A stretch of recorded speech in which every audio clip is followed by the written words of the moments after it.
It's translating science to policy and practice for reducing development disparities, challenges in accommodating mountain development priorities within the national development agenda. First, I would like to look at the phrase reducing development disparities. Now here I think there are two sorts of disparities that should concern us. And unfortunately, Dr. Shakya from the Nepal Planning Commission is not here because I was going to address the second part of this question to him. But first, the first disparity that we will look at is the disparity that ICIMOD's work has documented for most countries in the HKH region between mountain people and the people of the plains. As the brochure for this conference noted, except for India, the poverty rate of mountain peoples is about 5% higher than for the people of the plains. So my first question is for Professor Dong Suicheng, and that is that I know that China has long recognized the high poverty levels in the mountain regions, and I think we did a conference with China, I think 15 years ago, when I was with the World Bank actually, on mountain poverty in China. And China has responded at the policy level to try to reduce the disparity and improve the conditions for its mountain populations. So I would like to ask you to tell us about one or two key research-based policy actions that China has taken to reduce the disparities between the plains and mountain peoples. What progress has been made and what lies ahead? Thank you very much. In China, the central government have made great efforts to reduce disparity between mountaineers and the east part of China. From science into the policy view, the Chinese Academy of Sciences is one of the largest scientific research organizations, directly under leadership of State Council. So, for this view aspect, the Chinese Academy of Sciences studied the regional disparity, the reasons and the policies for many years. For nearly 30 years ago, we also involved and in charge of some projects. And toward results, they put forth West China's development strategy. And this became policy and strategy to the central government level in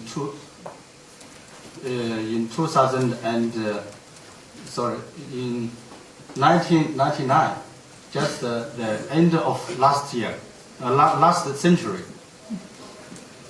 And they have a series of policies.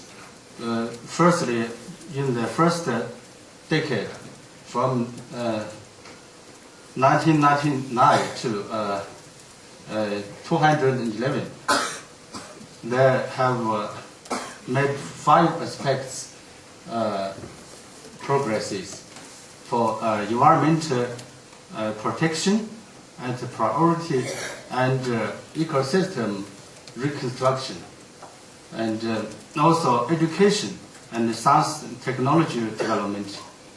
And the third is the regional advantage industries. For example, the agriculture, eco-tourism, and also green products, and so on. And fourth is opening up to the outside, domestic and internationally. And the final one is personal training to have preferential policies to encourage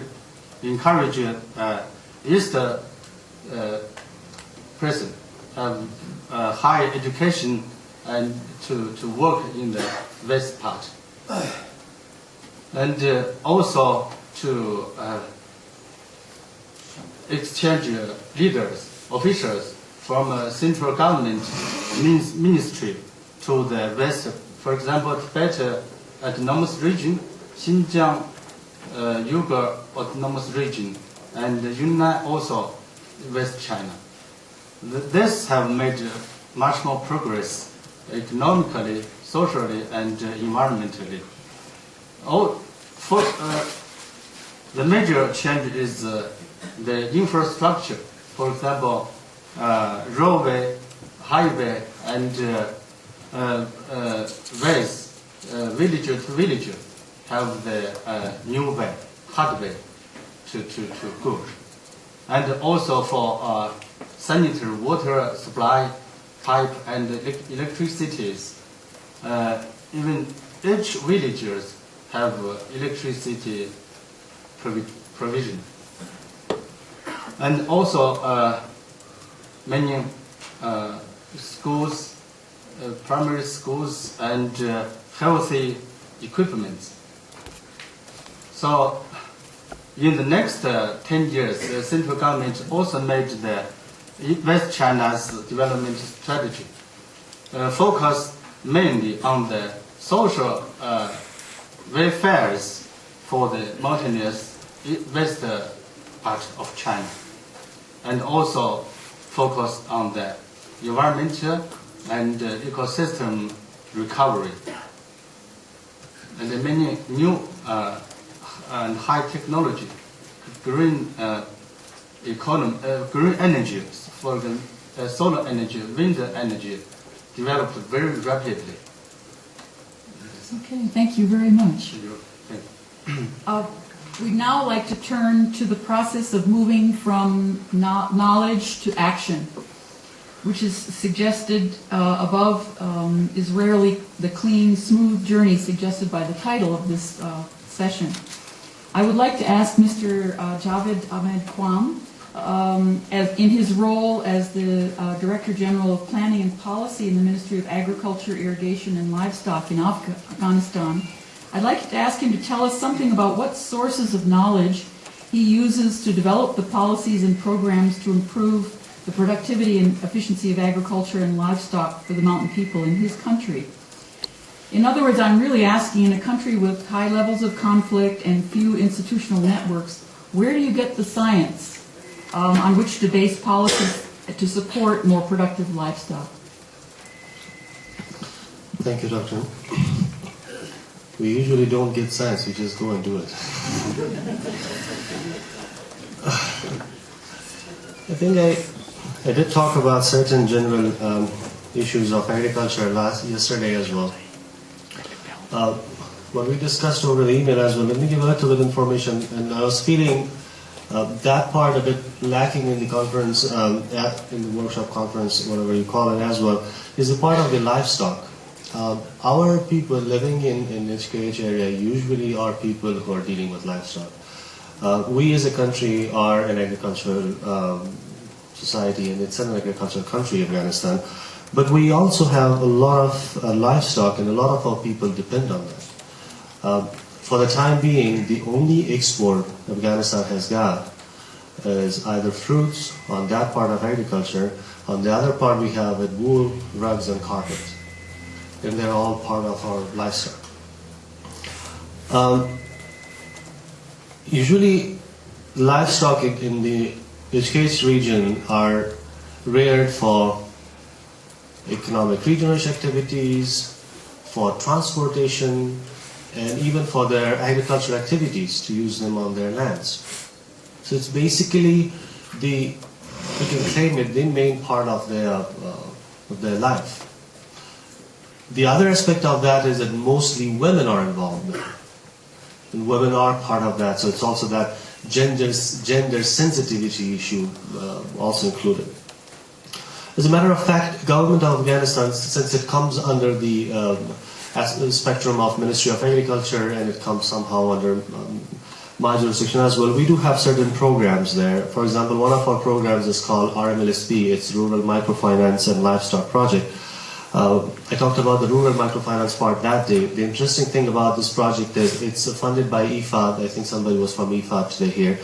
They also provide livestock specifically to HKH region areas. The interesting point in this project is that they provide a couple of livestock, usually they're, I think, goats, sometimes cows to a family. It's free, then they help them. But the point is that after there's a child, rearing of after the couple, after a year, the family has to give it to another family in the village. So that chain then goes on. It's a very successful project so far. At the beginning it was very expensive because we were spending a lot only on the salaries of the experts to go there and all that. And at the end of the day you see 10 or 12 goats with the families. But once it starts, it's a flow that it goes on. And this essence of the project is that people should learn to help each other and how from one family, the other family can benefit and then share the experience of rearing that, because we do also send the experts to help them. The other project we have got in those areas is called NHLP. It's the National Horticulture and Livestock Project. This one also has got the livestock component of it. It touches poultry and livestock both, I mean, as a whole. They basically do somehow with these type of helps getting them in free and helping them, but the most part is to help them with the diseases of the livestock. They establish, we call them VFUs, the veterinary units or veterinary field units there. It's a kind of small type of hospitals that are close to these HKH areas specifically. And what we did with them at the first 2 years, we run them as government entities. Then we give it to the private sector for the sustainability and continuity. And what we only do now is kind of monitoring.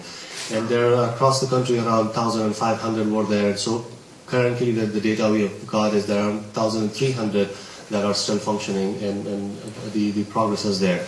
Out of that, of this project, the successful part was that we had 3 times actually brucellosis campaign across the country, because we were able to identify it first that there is a problem, and then we're able to respond to that. These are some of the programs as a whole that ministry is having there. However, coming to specific to the questions, the challenges, one of the biggest challenges, probably that is coming to me directly, is that we still do not have a national policy on the livestock. There is something, but it's not yet approved as a national movement to go toward that. Our policy for dairy is currently in a draft, and recently is we're hopeful that in a month's time we'll finalize that, but still we do not have that. A policy on poultry has been drafted now; it's under finalization. So one of the major problem there we have got is that the national movement towards something. The other challenges out of that we've got is we have a central lab, and especially that's a diagnostic lab. Then we have Afghanistan has got regional or zonal provinces in certain regions. We have got labs there too. These labs are mostly used for finding disease or kind of diagnostic labs. They are not research type of labs. And they have been successful when we were dealing with brucellosis and all those type of diseases. However, we still do not have a research-based or a research type of a lab where we can share information and then can go and back and kind of even share with the regional or international institutes. That is, I think, the main part we are still lacking. We do have certain international breeds of cows in the country. We have our local. But one other thing now we feel are missing is no one is really doing research on our local breeds to see if we can really make them more efficient. So the same breed we have got, but with a little bit of changes, they can be adapted to the environment and can be more beneficial than bringing a breed from outside. Unfortunately, that facility is not there, and I don't have to mention that probably even that capacity. If you do not have a facility where you will have the capacity, I mean, the capacity won't be there dealing with that. We have started it. We are in talks with donors to establish such a thing, but getting funds for such institutes is not easy. I mean, because the impacts of these type of institutes, you just need to wait for 10 years, and usually that's not very feasible for kind of grants that you get. where then we get our information? I mean, the economic conditions, all that are part of problems. The other thing actually interesting, probably most of you might not know, our farmer, or not only farmers, but the ones who have livestock, they are trained in a way that they take the child from the animals in the spring all the time. Because spring is the only time that there are pastures and they can feed their animals. So during spring and summer, there's a lot of milk. And the factories that we have got, they are overwhelmed with it. But in fall and winter, then there are a shortage of that. We don't have that system to change it, and we can't, because then providing the food for them would be a problem. And that's where that research comes. Somebody has to research on it, and then based on that research, give the information to the farmer, to the people, and train them how to deal with that. Basically, the way we get information is mostly we have something we call field farmer school, farmer field schools. We do have them. We do talk to them. Those are kind of the places where we get our information and we get the needs. In addition to that, Ministry of Agriculture has got the cooperatives.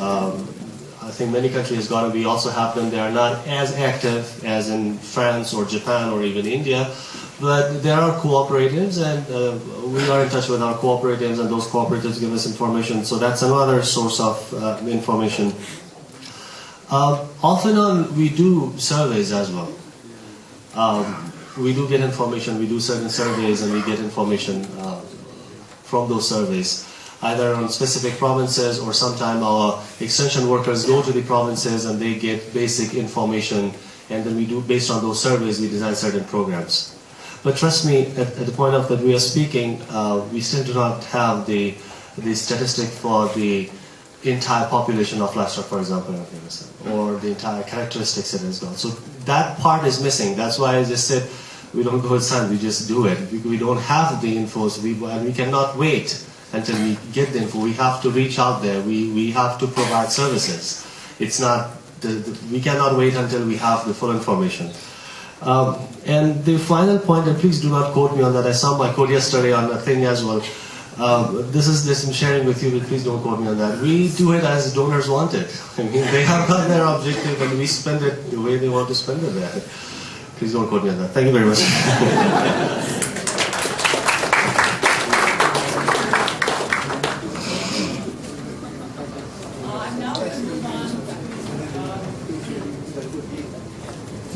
Three questions in a series that will center on unpacking the idea of science. Now, we tend to think of science as pure and separate from the more political worlds of policy and practice. But the production of knowledge is actually very much embedded in the politics and economics. The power to fund research and to frame research questions has a great deal of influence on what knowledge gets produced and what actions flow from that knowledge. We just happen to have on our panel today someone who has written extensively on the relationship between knowledge and action, Dr. Austin St Clair. She heads the Department of Research in CICERO, and she looks at work on poverty and vulnerability.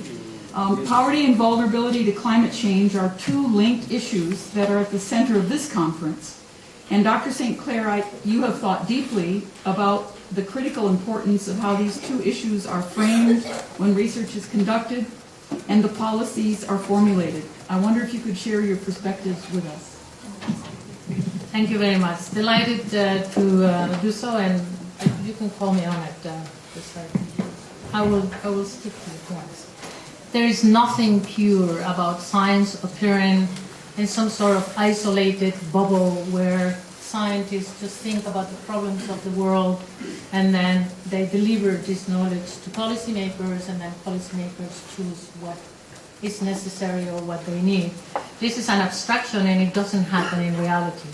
It never does. First of all, because of the reasons that our chair is already saying, and our colleagues as well, that research has to be funded, and research calls come framed in particular ways, and there is some prioritization of certain issues over others, and this priority setting is done for all sorts of political reasons. But I think it's also a little bit more complex. This relationship between knowledge and action, particularly on issues related to development, to poverty, and definitely to climate change, and absolutely to the relation among all these issues, is extremely politicized.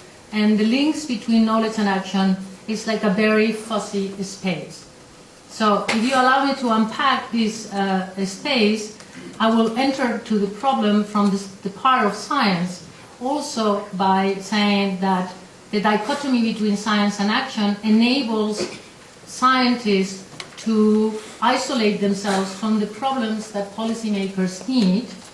They enable them to ignore the views of communities and people and users, and therefore it enables this distance which is not useful, and that it doesn't necessarily lead to the best possible knowledge, and definitely not to the knowledge that is necessary.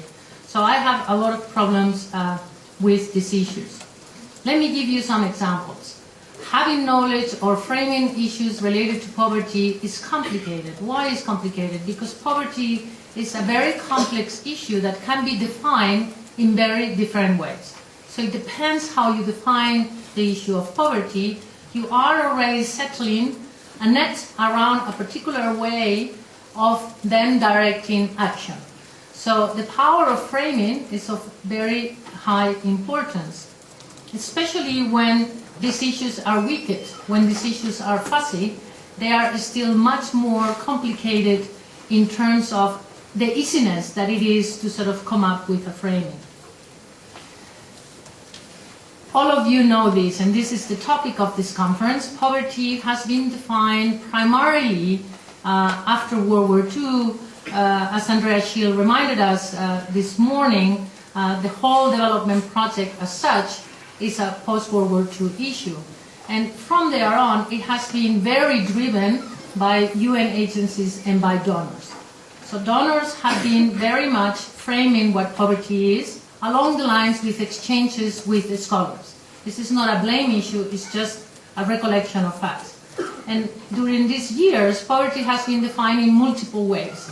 Poverty as growth, the basic needs, the underserving and the deserving poor, macroeconomic issues. Then comes a trend into human development, human rights, capability poverty. And these different definitions have led to shift in the policy space, but these different definitions really crawl into all countries, including countries that become bilateral donors and definitely recipient countries. However, regardless of all the critique and all the very large amount of critical development studies and critical poverty studies, poverty remains very much defined as an economic issue. And Lynn knows very well, in the World Bank, economics rules, right? If you cannot say something with the lens of economics, it doesn't really matter that much. And you have been in the social development department, so it's always like trying to put in there. Issues of power, alternative views of poverty, such as a focus on inequality, or a focus on the relationship between the poor and the non-poor, or a focus on building social cohesion and addressing poverty through addressing issues that interest the wealthy and the middle classes, and by default lead to poverty reduction, completely remain issues that have not been tested. And I think that this is very important to us to acknowledge, because this conception of poverty as growth, as an economic problem requires growth, becomes very perversely linked to now a conception of climate change as only an environmental issue. Somebody said in our early session, well, you know, climate change adaptation is dealt by the environmental ministries, and maybe, you know, that's part of the problem. So you have, you know, certain things focused as an environmental problem rather than a development issue. Moreover, the dominant framing of climate change is very technologically optimistic, is managerial, we will manage, we will solve it, and the vast majority of the tools proposed to address climate change are market tools. So there is a perfect fit between this conception of poverty and this conception of climate change to lead nowhere. Because it will not allow for the creativity space that is required to really get us out of this paralysis that we need more growth, but more growth creates climate change, and then you have the north-south debates, which we will hear more. And I think that the framing is partly responsible for this important paralysis. I would like to propose an alternative way of seeing science and of seeing the relationship between science and action. And that is, as a mediation, as a translation, scientists need to start by looking at the world and to do more problem-oriented research. They need to go out there and engage with communities to listen to what communities need and to listen to what communities know. We also need to do a similar exercise with policymakers. We are very worried that policymakers don't take our knowledge and that you cherry pick only what you are interested on. But maybe we need to go more to you to identify what are your policy needs in terms of knowledge input, and to identify what are the competing needs that you have to make sure that we have a clear idea of to what extent you are interested or not in these issues. And addressing climate change adaptation, that's a very obvious part, because looking into long-term future generation problems in countries when one needs to address the immediate needs may be difficult, so understanding the policy space is important. So I would like to advocate science as co-exploration, as co-production of knowledge with users, both on the community side and on the policy side. And eventually, in an ideal world, I think that if we are to get out of this paralysis between climate and poverty, we need to co-design, and we need to become partners rather than enemies, or rather than people who do not speak to one another. And I know that more and more there is a lot of scholars who are becoming a little bit tired of doing work that nobody reads. So I think that the next generation of science needs to be very, very different than this very Enlightenment Western tradition of knowledge.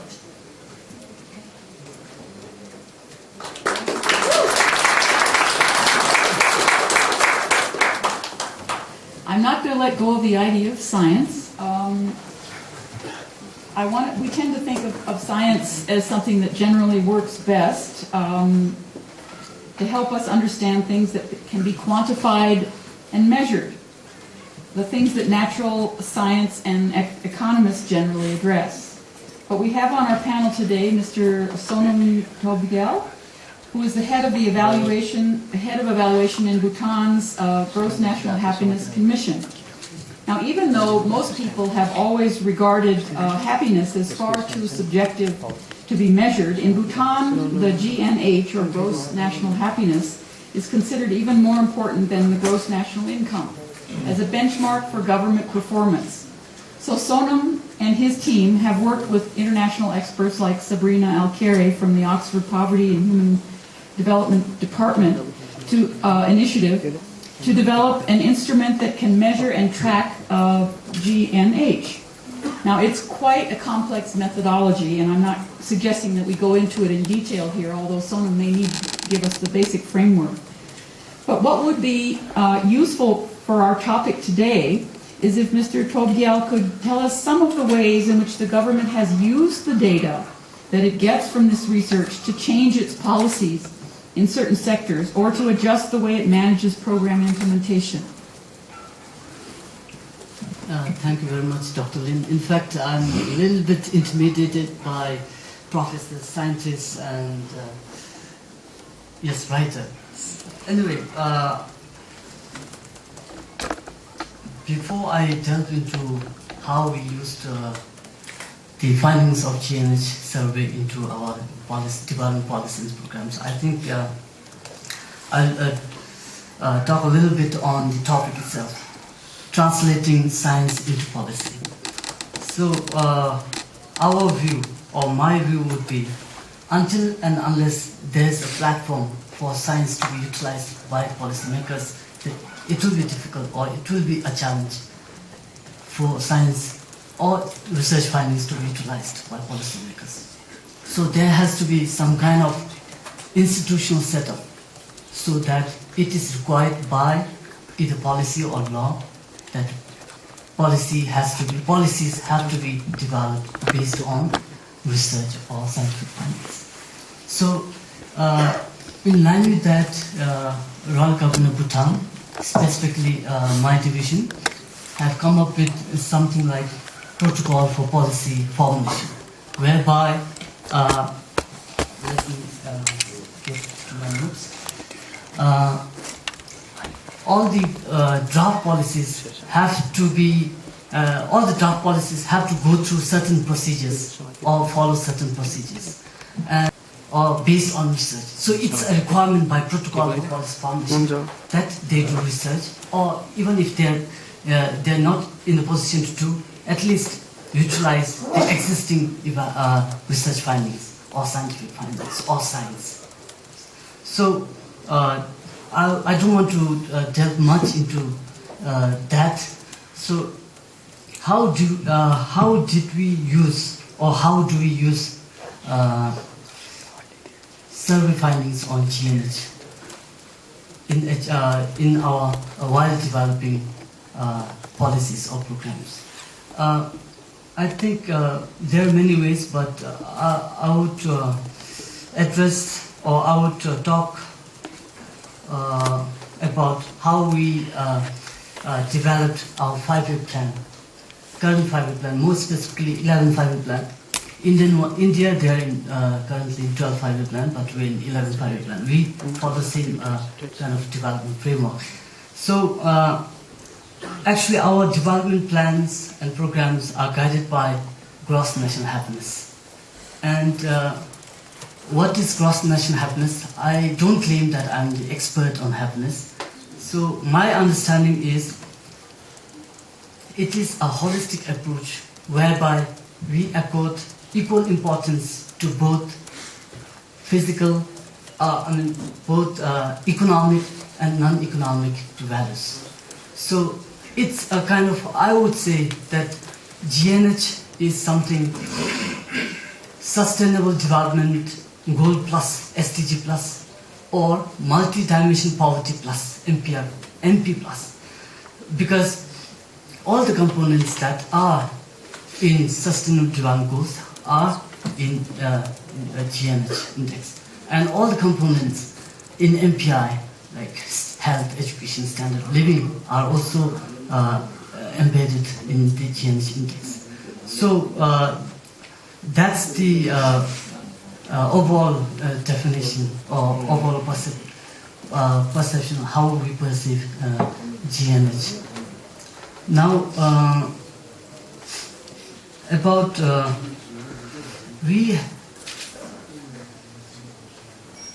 initially we had only 4 pillars. So all the policies, like stated earlier, policies are guided by gross national happiness. And initially we had 4 pillars. Firstly, socio-economic development, sustainable socio-economic development, and second pillar is cultural preservation, and third pillar is environmental preservation, environment is there, and fourth but very important pillar is good governance. So initially we had these 4 pillars, but later on we had to construct GNH index, and that's when we came up with further dismantling of these 4 pillars into 9 domains. So it's health, education, living standards, ecological diversity, good governance. These are conventional measures of development. But what is unique about GNH is, in addition to those conventional measures, we have also included community vitality. And other one is cultural diversity in development measure. And other one is time use. How do you use time? Not only for productive use, but for leisure. How do you use? Do you have time for leisure?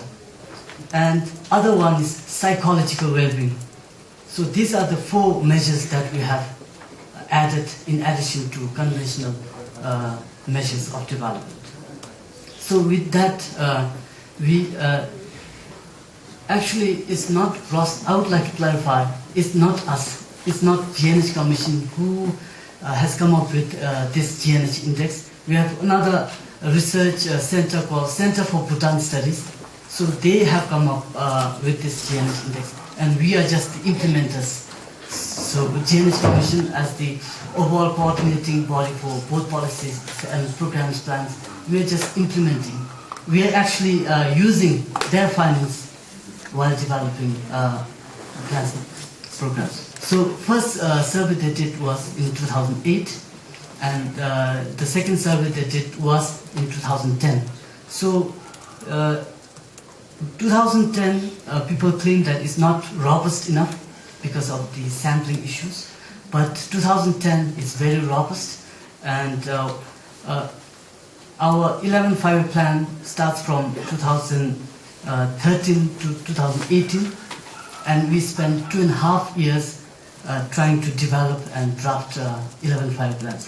So we had to have objective of 11-5 plan, and objective of 11-5 plan, although guided by GNH, is inclusive development and self-reliance. Now, further than that, there comes GNH. So all the we have something called national key result areas and sectoral key result areas. And we identified 16 national key result areas whereby all the sectors and local governments have to contribute towards achieving those 16 national key result areas. And those 16 national key result areas are categorized into pillars of gross national happiness. So it's categorized according to economic development, categorized according to culture preservation, environment preservation, and good governance. How those sectoral or national interventions would contribute towards achieving those four pillars of gross national happiness. That's at the national level. And further down to the sectoral level, again we have I forgot the exact figure, we have about hundreds of sectoral key result areas, and each sectoral key result area is again further divided into these four pillars of GNH. And most importantly in planning, it is important to have indicators to measure progress or success. And most important, again, it's important to set target. So most of the information, wherever relevant, we drew from the GNH findings. As it is, all the plans were geared towards achieving those GNH pillars. So it was all the more relevant to draw findings from GNH survey. Thank you very much.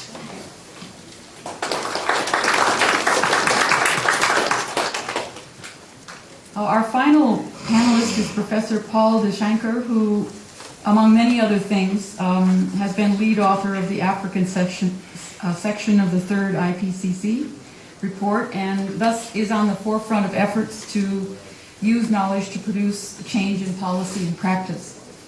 I would particularly like to know what kind of science or knowledge you have found to be the most powerful in actually bringing about a willingness to change behavior, especially at the level of governments.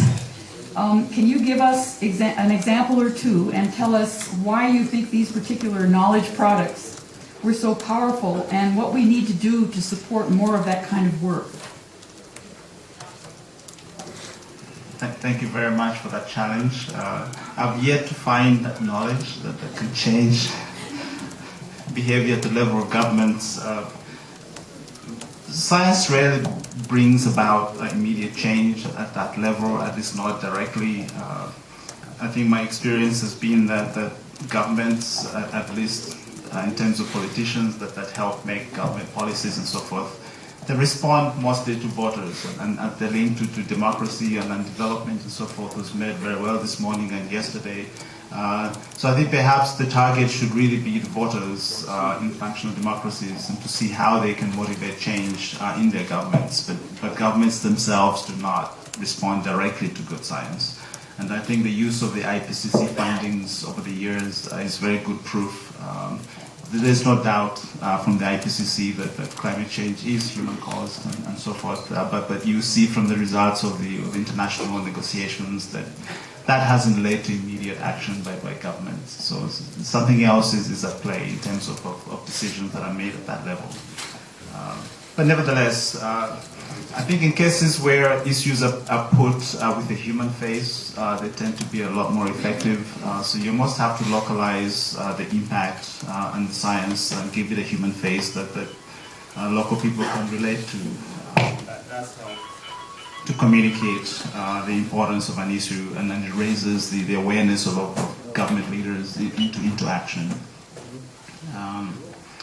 At the level of governments, of course, everything has to be put in terms of economics, and I think Dr. St Clair put this very well, that you have to quantify impacts in terms of economic costs and benefits to allow leaders to actually assess what is the future of their governments in terms of economic development and so forth. Simply drilling down onto the impacts that so many people die is not adequate, but you have to convert the impacts and the results into economic terms.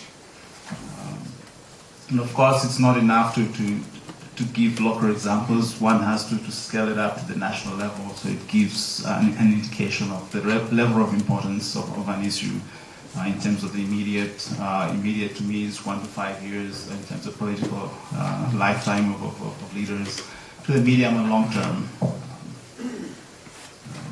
What has also been quite useful in some cases, the use of scenarios, and I'm not talking about climate change scenarios with climate change models, but scenarios of what might happen given a certain set of conditions and so forth. Many of you have followed the story of the Katrina hurricane in the US and so forth. They had done some scenario analysis, and they're not immediately accepted or utilized, but the fact that they did scenarios, that does help communicate for people to rehearse what to do in times of change. And over time, as these events happen over and over, people start to realize the utility of scenarios as a learning tool. Visuals, of course, are very useful. When we developed the NAPA program, the National Adaptation Program of Action under the Climate Change Convention in the year 2001, the Mozambique floods took place around about the same time. And most of you might remember a picture of a woman giving birth on top of a tree. So that human face to the impact, so it was actually a very powerful reminder to people to actually connect the impacts with reality. You can give policymakers all the figures you want, percentages and so forth, but until they see it in real life, I think it does hit home quite well. The social media is perhaps another angle that we haven't alluded to too much at this conference, but I think more and more the social media is a very powerful tool to communicate to the masses that then can motivate for change. There are many examples of how mobile phones have been used by farmers in very rural areas to kind of plan their marketing strategies and so forth. So I think it's the technology of the day, so we have to capitalize on recent technologies. Lastly, perhaps it's also most interesting to look at what doesn't work.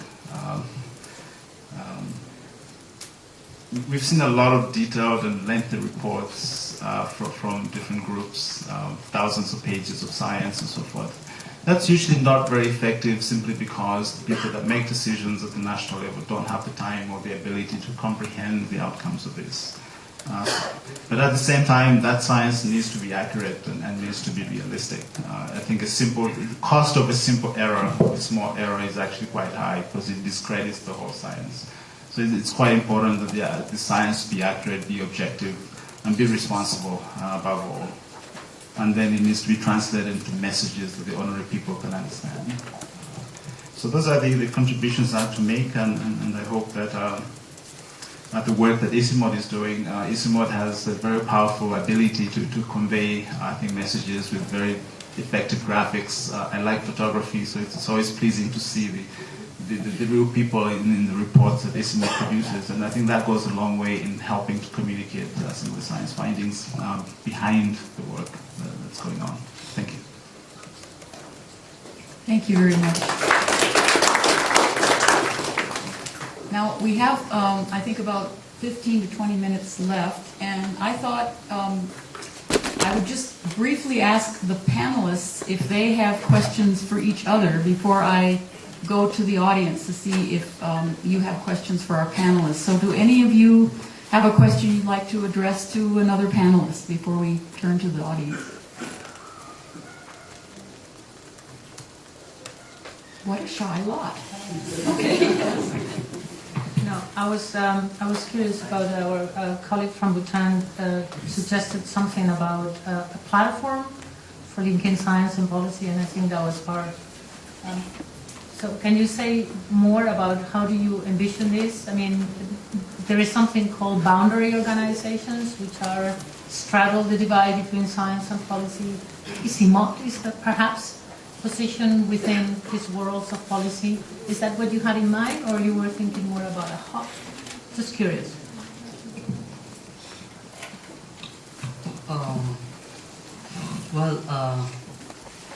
I don't intend to come up with a solution for the region, but what I was trying to say was that each country has to, if at all we are to achieve, if at all we are to translate science into policy, or in other words, if at all we are to promote utilization of research findings, be it scientific, be it physical science or social science, into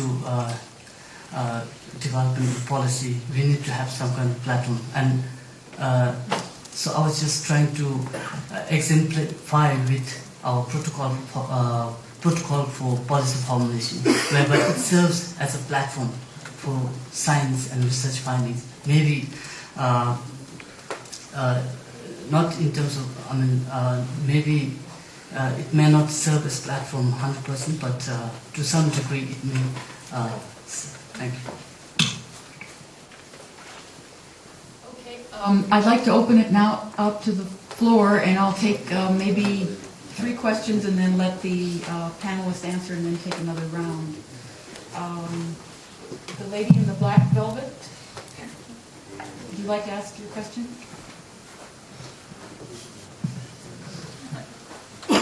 Good evening, everyone. I'm Samreen Zara from Pakistan.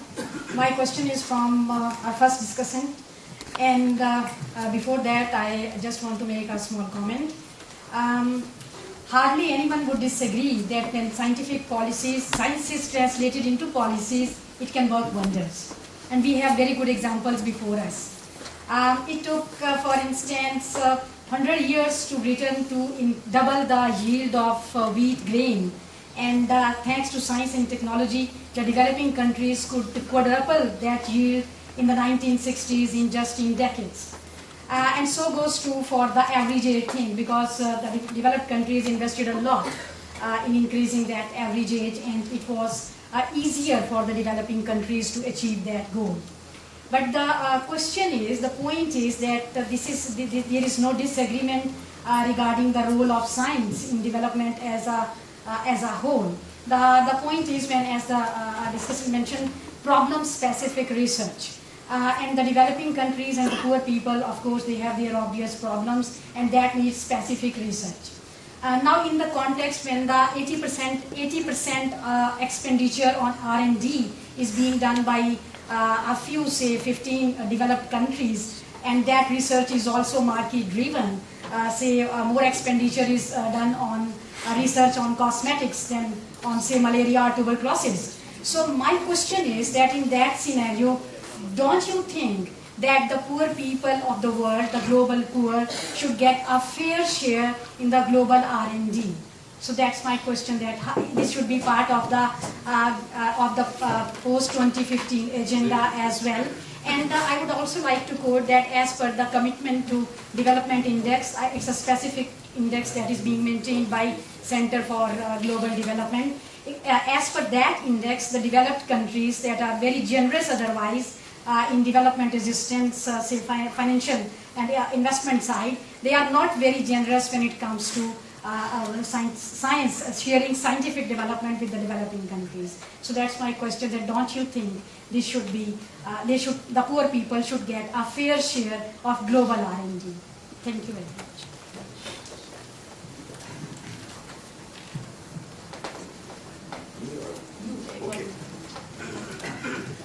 My question is to Dr. Javid Ahmad Qaem from Afghanistan. thus bringing the topic of livestock related policy, I have two related points which I would like to get clarification from you. When you talk of livestock policy, the supply side, the rangelands, how much importance you are giving to the rangeland? Because the sustenance in terms of livestock economy lies more on the rangelands. And number two, I think Afghanistan has been facing traditionally for a very long period of time transboundary migratory herders. And now the situations are changing in the conflicting situation, how you are addressing this very important component of migratory herders, Kuchis, in your policy.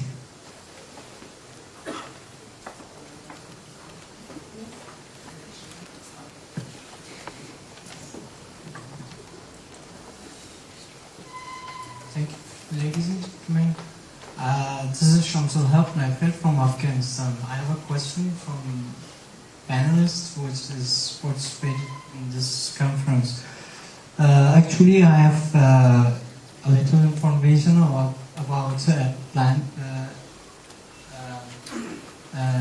development strategy of Afghanistan, which is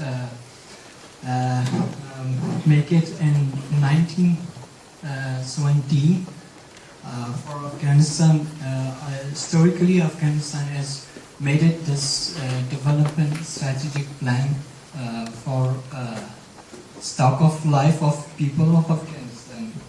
So for that reason, Afghanistan was one of government which is first in our region, in Asia region. They made it their strategic plan. But other countries such as Iran and Pakistan, Tajikistan, they didn't understanding the strategic plan of development. For that reason, I have a question from Mr. Qaem, which is as panelist of Afghanistan. So he is he can give information for participants, which is he said that Afghanistan doesn't have any strategic plan for development of Afghanistan. We should understanding something about this strategy. One more question from Dr. Tolia, and then we'll let the panelists respond. My name is Adil Khan. This was addressed to Dr. Asuncion.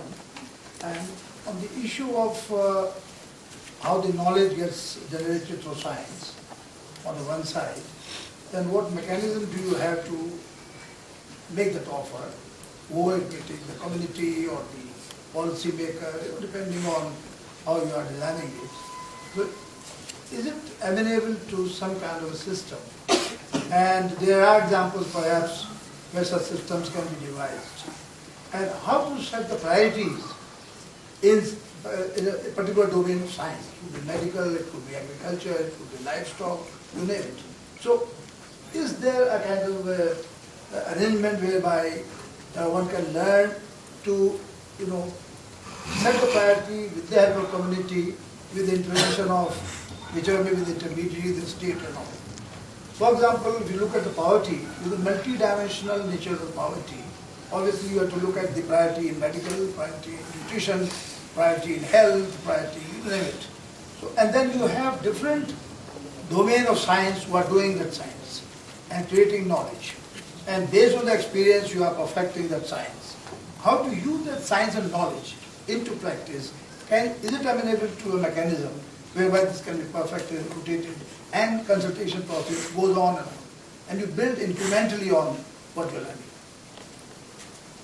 Thank you.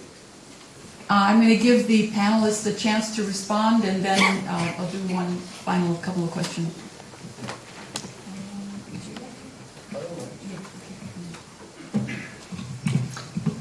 Thank you very much. I'll start with Dr. St Clair. What I did personally was to be part of academia. I started teaching at Kabul University.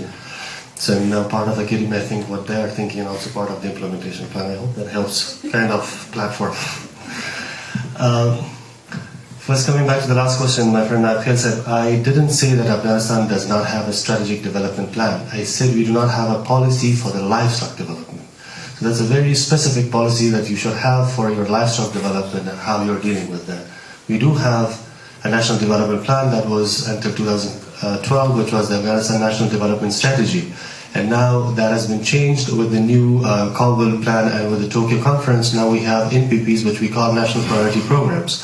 And there are like 22 national priority programs which shape the development of the country for 5 years more.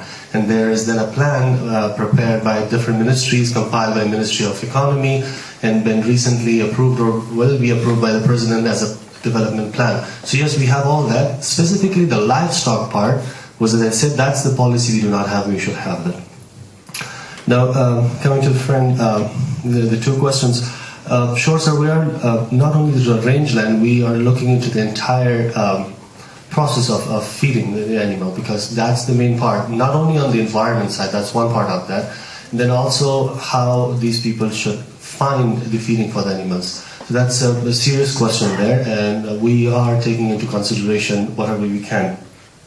In addition to that, that's also the problem. We are part of the globe. It's a global village, so we can't be separate from that. What is most serious for us is to see where our competitive advantage is there. We have Pakistan there with us. They have a lot of livestock and quite good policies for that. On the other side, we have Tajikistan, and India is a bit far away, but all these countries have almost the same type of agriculture, livestock, and all that.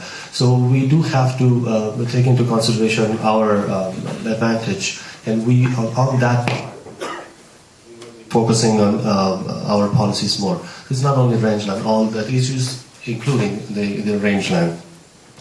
The transboundary coaches, that is a little bit of a difficult issue. It has become a bit political as well, because there were some fights on the lands.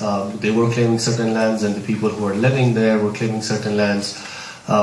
Surely when the policy is finalized, that would be one of the questions that it should respond, that first thing, who should be considered a Kuchi or herder coming from that side of the border? Second thing, how they should be treated, especially their economic regeneration activities. For the time being, they are helped.